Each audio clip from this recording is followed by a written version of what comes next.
As the Miss Dashwoods entered the drawing-room of the Park the next day at one door, Mrs. Palmer came running in at the other, looking as good-humoured and merry as before. She took them all most affectionately by the hand, and expressed great delight in seeing them again. "I am so glad to see you," said she, seating herself between Eleanor and Marianne. "for it is so bad a day I was afraid you might not come, which would be a shocking thing, as we go away again tomorrow. We must go, for the Westons come to us next week, you know. It was quite a sudden thing, our coming at all, and I knew nothing of it till the carriage was coming to the door, and then Mr. Palmer asked me if I would go with him to Barton. He is so droll. He never tells me anything. I am so sorry we cannot stay longer. However, we shall meet again in town very soon, I hope." They were obliged to put an end to such an expectation. "Not go to town?" cried Mrs. Palmer with a laugh. "I shall be quite disappointed if you do not. I could get the nicest house in the world for you, next door to ours, in Hanover Square. You must come, indeed. I am sure I shall be very happy to chaperone you at any time till I am confined, if Mrs. Dashwood should not like to go into public." They thanked her, but were obliged to resist all her entreaties. "Oh, my love!" cried Mrs. Palmer to her husband, who just then entered the room. "You must help me to persuade the Miss Dashwoods to go to town this winter." Her love made no answer, and after slightly bowing to the ladies, began complaining of the weather. "How horrid all this is!" said he. "Such weather makes everything and everybody disgusting. Dullness is as much produced within doors as without by rain. It makes one detest all one's acquaintance. What the devil does Sir John mean by not having a billiard-room in his house? How few people know what comfort is! Sir John is as stupid as the weather." The rest of the company soon dropped in. "I am afraid, Miss Marianne," said Sir John, "you have not been able to take your usual walk to Allenham to-day." Marianne looked very grave and said nothing. "Oh, don't be so sly before us," said Mrs. Palmer, "for we know all about it, I assure you, and I admire your taste very much, for I think he is extremely handsome. We do not live a great way from him in the country, you know. Not above 10 miles, I dare say." "Much nearer 30. said her husband. "Ah, well, there is not much difference. I never was at his house, but they say it is a sweet, pretty place." "As vile a spot as I ever saw in my life," said Mr. Palmer. Marianne remained perfectly silent, though her countenance betrayed her interest in what was said. "Is it very ugly?" continued Mrs. Palmer. "Then it must be some other place that is so pretty, I suppose." When they were seated in the dining-room, Sir John observed with regret that they were only 8 altogether.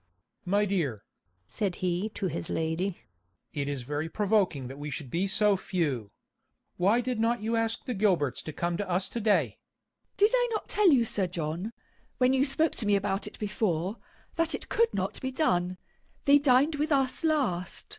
"You and I, Sir John," said Mrs. Jennings, "should not stand upon such ceremony." "Then you would be very ill-bred," cried Mr. Palmer. "My love, you contradict everybody," said his wife with her usual laugh. "Do you know that you are quite rude?" "I did not know I contradicted anybody in calling your mother ill-bred." "Ah, you may abuse me as you please," said the good-natured old lady.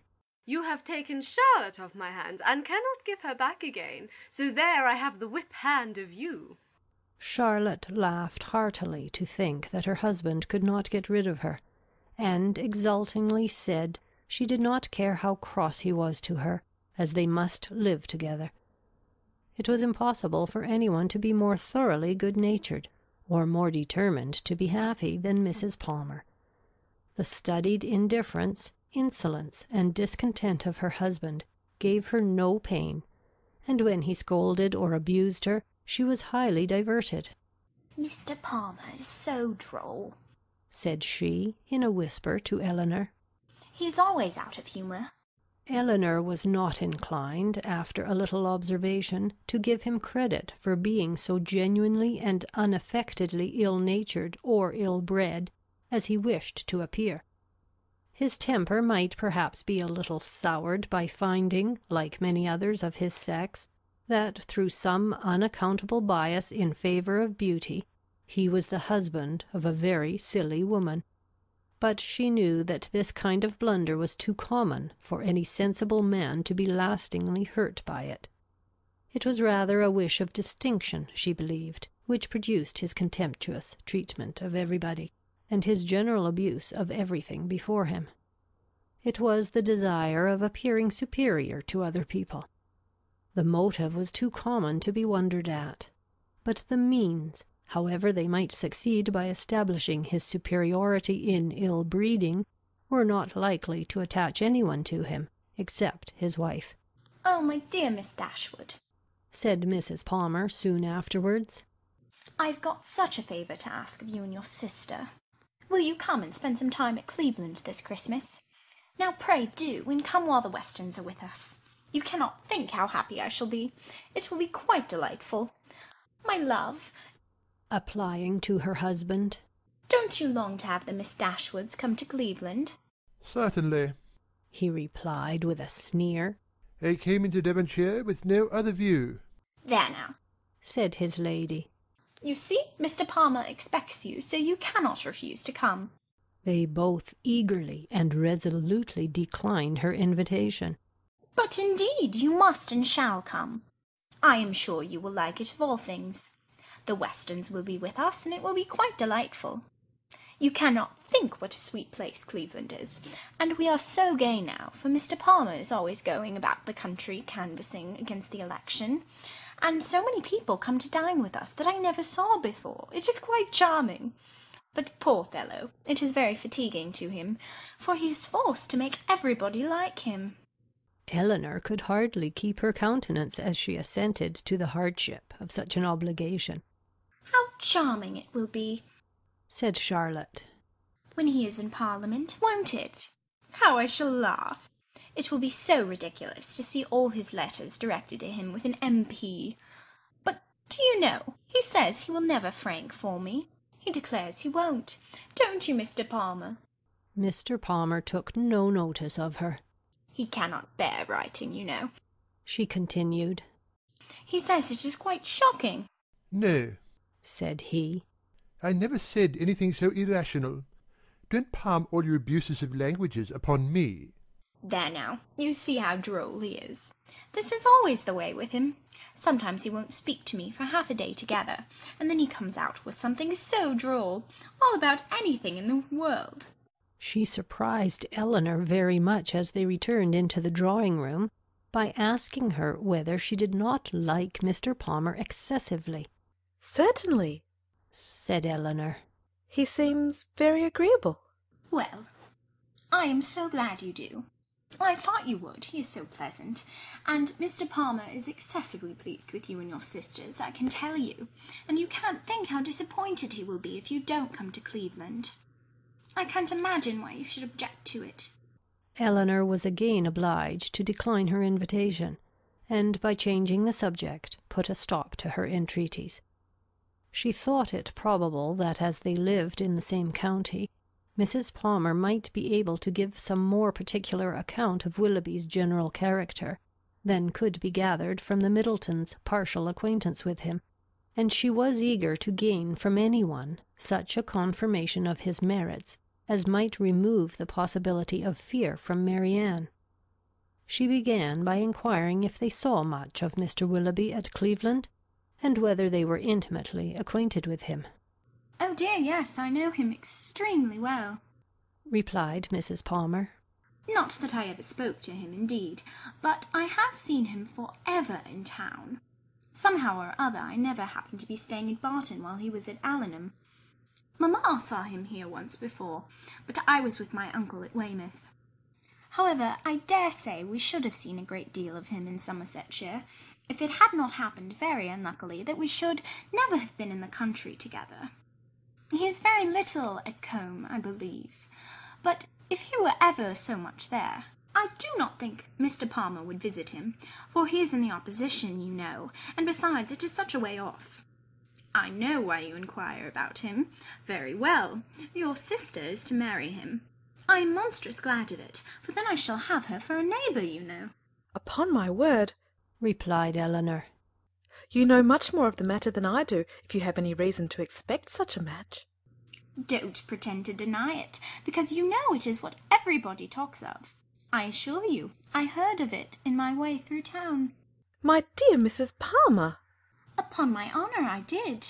I met Colonel Brandon Monday morning in Bond Street, just before we left town, and he told me of it directly.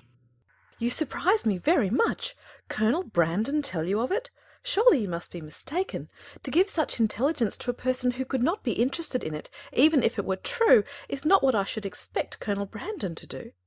But I do assure you it was so, for all that, and I will tell you how it happened. When we met him, he turned back and walked with us, and so we began talking of my brother and sister, and one thing and another, and I said to him, "So, Colonel, there is a new family come to Barton Cottage, I hear, and mamma sends me word they are very pretty, and that one of them is going to be married to Mr. Willoughby of Combe Magna. Is it true, pray? For of course you must know, as you have been in Devonshire so lately." And what did the Colonel say? "Oh, he did not say much, but he looked as if he knew it to be true, so from that moment I set it down as certain. It will be quite delightful, I declare. When is it to take place?" Colonel Brandon was very well, I hope? "Oh, yes, quite well, and so full of your praises. He did nothing but say fine things of you." I am flattered by his commendation. He seems an excellent man, and I think him uncommonly pleasing. "So do I. He is such a charming man, that it is quite a pity he should be so grave and so dull. Mamma says he was in love with your sister too. I assure you it was a great compliment if he was, for he hardly ever falls in love with anybody." Is Mr. Willoughby much known in your part of Somersetshire? said Eleanor. "Oh, yes, extremely well. That is, I do not believe many people are acquainted with him, because Combe Magna is so far off, but they all think him extremely agreeable, I assure you. Nobody is more liked than Mr. Willoughby, wherever he goes, and so you may tell your sister. She is a monstrous lucky girl to get him, upon my honour. Not but that he is much more lucky in getting her, because she is so very handsome and agreeable, that nothing can be good enough for her. However, I don't think her hardly at all handsomer than you, I assure you, for I think you both excessively pretty, and so does Mr. Palmer too, I am sure, though we could not get him to own it last night." Mrs. Palmer's information respecting Willoughby was not very material, but any testimony in his favour, however small, was pleasing to her. "I am so glad we are got acquainted at last," continued Charlotte. "and now I hope we shall always be great friends. You can't think how much I long to see you. It is so delightful that you should live at the cottage. Nothing can be like it, to be sure. And I am so glad your sister is going to be well married. I hope you will be a great deal at Combe Magna. It is a sweet place, by all accounts." You have been long acquainted with Colonel Brandon, have you not? "Yes, a great while, ever since my sister married. He was a particular friend of Sir John's, I believe," she added in a low voice. "He would have been very glad to have had me if he could. Sir John and Lady Middleton wished it very much, but mamma did not think the match good enough for me, otherwise Sir John would have mentioned it to the Colonel, and we should have been married immediately." Did not Colonel Brandon know of Sir John's proposal to your mother before it was made? Had he never owned his affection to yourself? "Oh, no, but if mamma had not objected to it, I dare say he would have liked it of all things. He had not seen me then above twice, for it was before I left school. However, I am much happier as I am. Mr. Palmer is the kind of man I like."